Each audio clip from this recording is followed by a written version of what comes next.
Let's talk about confirmation bias. Confirmation bias is a subcategory of something called cognitive bias, and there are over 150 to 200 different types of cognitive biases that can lead us to making faulty conclusions, to interpreting things incorrectly.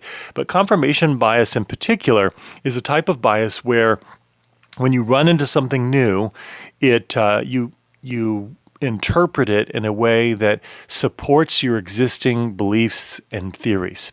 So here's how it works in a treasure hunt. Suppose you're in a treasure hunt and you come across a series of clues that are talking about, that lead you to believe that the treasure is in a certain city in Tennessee, maybe Nashville, Tennessee. And maybe that's because you have the first clue and there's a reference to Nashville or something that brings up a memory or an experience you've had in Nashville, and you start to say, this is it, Tennessee. So now you start to look for some evidence to further confirm what you already believe to be true at this point. You have this tentative theory, and now you're really not looking to see if the theory is true or not anymore. You're just looking for evidence to support your theory, to make it stronger. And so there's a tendency to kind of disregard or ignore the evidence that doesn't really fit your theory, and to look for the parts or the clues that would fit your theory. So over time, you start building this case, and you can build this really long chain where you have 5, 10, 15 different reasons why you are almost absolutely certain that what you think is true is indeed true. And I see this happen all over the place. This is one of the reasons why I like treasure hunting. I think it teaches character and it can nurture some really important skills, because this kind of confirmation bias is something that we run into all the time. It can have a huge and negative impact on our relationships, in our work. If you're in school and you're trying to learn something, this happens all the time. Imagine, for example, that you see something and you interpret it and you think that your friend is being dishonest with you. And so then you start to kind of look for some further evidence to support this belief that the friend is being dishonest. And then further information comes, and now all of a sudden, before you know it, you're interpreting everything they say as if they're dishonest. And you can build so much evidence over time that even in the face of almost irrefutable evidence in the contrary, that they're telling you the truth, you believe that they are just a dishonest person altogether. This happens in the political realm all the time. Whether you are leaning toward one political party or another, there's a particular political candidate that you don't like for one reason or another. And over time, you begin to develop this kind of cognitive bias that everything that your existing belief about them, they're a dishonest person, or they're a person that's not competent, or whatever else it might be. And now you're really disregarding the majority of the evidence, but you're paying attention to and attending to and noticing the evidence that supports your existing belief or theory. And so you see how that can lead you down a path. The thing that's so hard about it is when we're in the middle of confirmation bias, when we are actually stuck in that place, it is incredibly hard to get out of it. And in fact, you can find someone like me talking about confirmation bias and trying to teach about how to avoid it, and yet I may be experiencing immense confirmation bias in some part of my life that I'm almost oblivious to. It's almost like this kind of intellectual blind spot that we develop, and other people are looking at you sometimes who are disconnected from it, and they don't have any existing beliefs or preconceptions or notions or theories, and they're just looking at you saying, what do you believe? What do you think?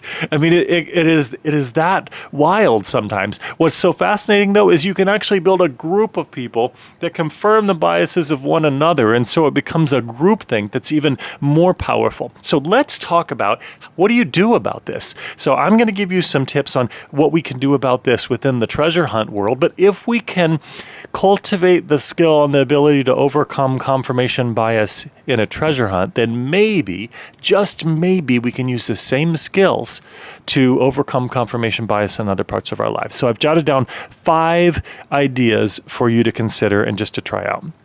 And it takes work. Keep in mind, this is not something you do right away. It takes some work. It takes practice.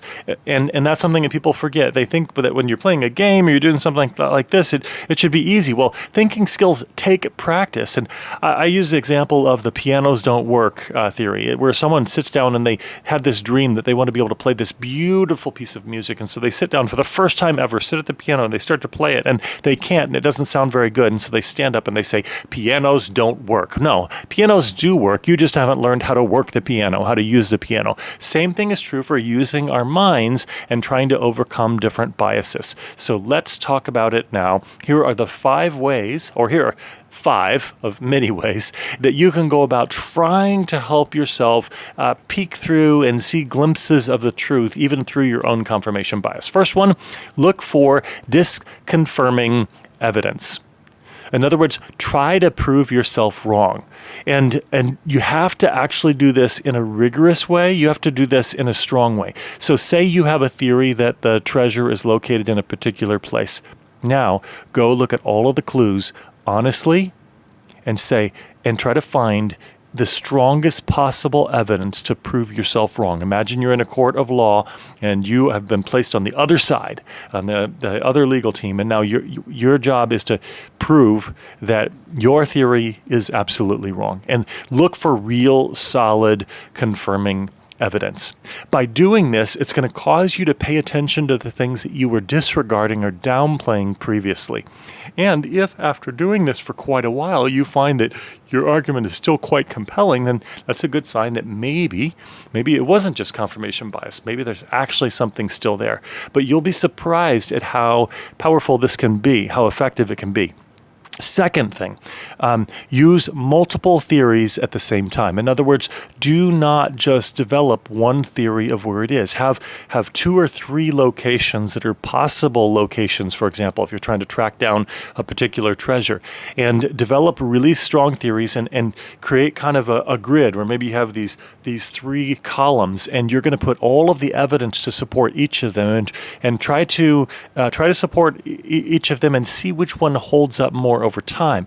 Then you're going to see yourself having a kind of battle over multiple theories. It will cause you to be more open to disconfirming evidence, and it will cause you to identify what might be actual and more substantial patterns. So first one, look for disconfirming evidence. Second one, use multiple theories at the same time. A third one is get an outside perspective, involve some other people. But here's the thing, don't do it from the beginning and don't tell them how you got there. So you have to actually find some people who have tried some other theories that are completely different and listen to them. So this is kind of like using multiple theories, but you're using multiple people with multiple theories or multiple people with different levels of experience. I will say that honestly, even when I participate in the treasure hunt, having my spouse, my wife, look at the same evidence and we compare things, and we look at the world very differently, and our minds work differently in terms of how we look for logical conclusions and clues and so forth. And so we pressure one another and stretch one another, and it helps us to possibly stay out of just confirmation bias.